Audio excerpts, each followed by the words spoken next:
Live from Fargo and serving you on TV, online, and on the go. This is Valley News Live at 6. A lot of kids took the bus. And it's kind of like, well, what's going to happen to all these kids that, if they needed to get to school and they didn't have that ride to school now? That's a long walk. Back to school is rolling this way, but the buses won't be rolling for some kids. Several parents in the West Fargo School District contacted our whistleblower hotline after recently finding out their children now will not have a school bus this year. Valley News Team's Rose Itzkovitz talks to many parents affected by the change and has the story of their last-minute scramble. Courtney Stanley's kids are headed into first and second grades at Osgood Elementary. Google Maps says it's more than a mile walking distance. They had bus last year, the year before. But a few days ago, Stanley found out this year they'll have to walk. But they won't be walking alone. At the school, there was another mom near me who was also told that they're no longer bus eligible. And she works and she has 3 kids and she's doing it on her own and she just broke down. I can't have a bus because my school is almost right by my home. 7-year-old Aya Mahmood lives nearly a mile away. I don't have a ride, just only we have one car. It's a long way. How we can cross the street, in the snow time. It's not like it's a new neighborhood with new paths and sidewalks for the kids to all walk down, surrounded by, residential homes.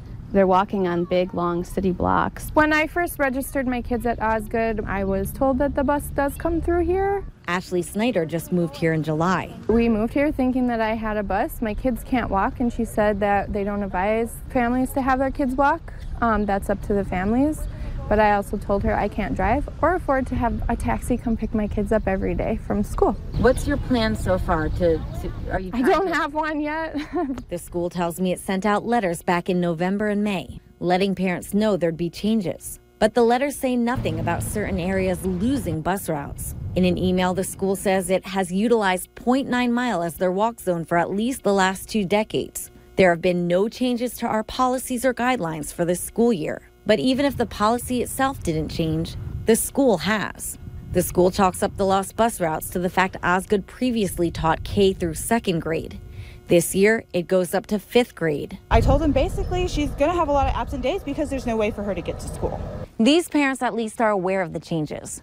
Some parents still think they have a bus route and say the school assured them they do. But according to the website, it appears some of them won't.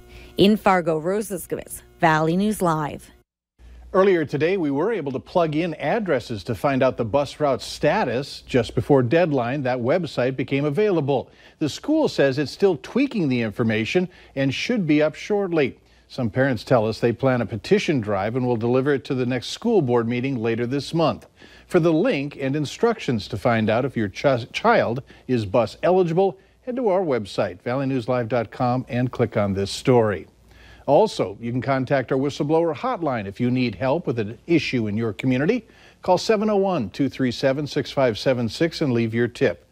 We'll do our best to get to the bottom of it.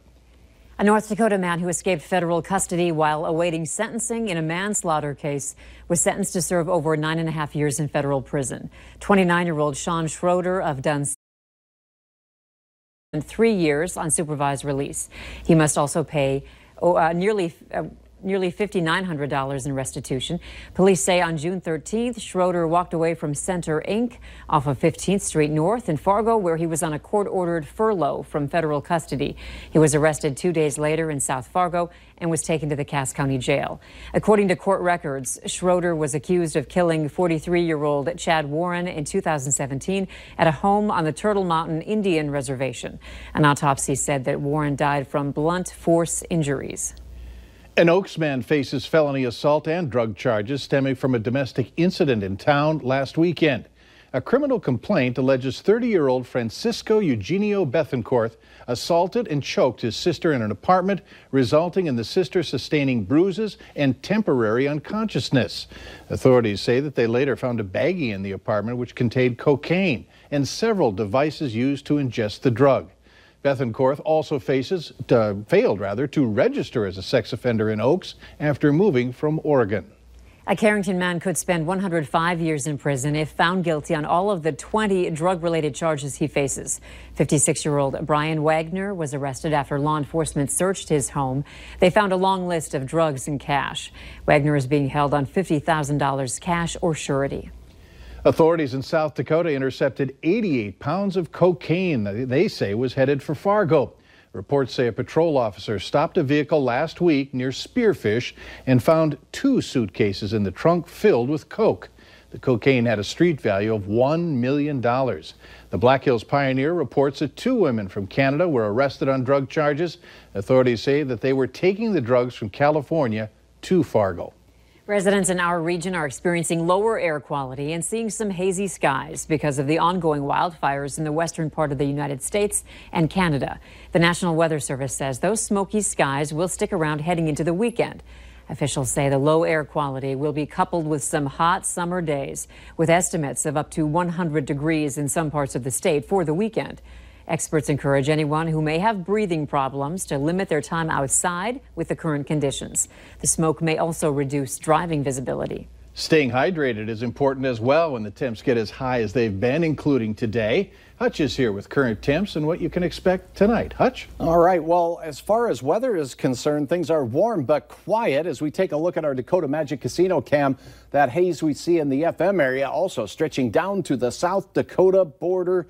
And the air quality alert through Saturday for western Minnesota counties out there. We're going to see plenty of smoke across the Dakotas as well. 95 Bismarck this hour, 88 in Grand Forks and Fargo. So it's hot. Lakes Country also in the low 80s this hour. Fargo stays in the 80s through 8 p.m., then cooling off into the more comfortable 70s.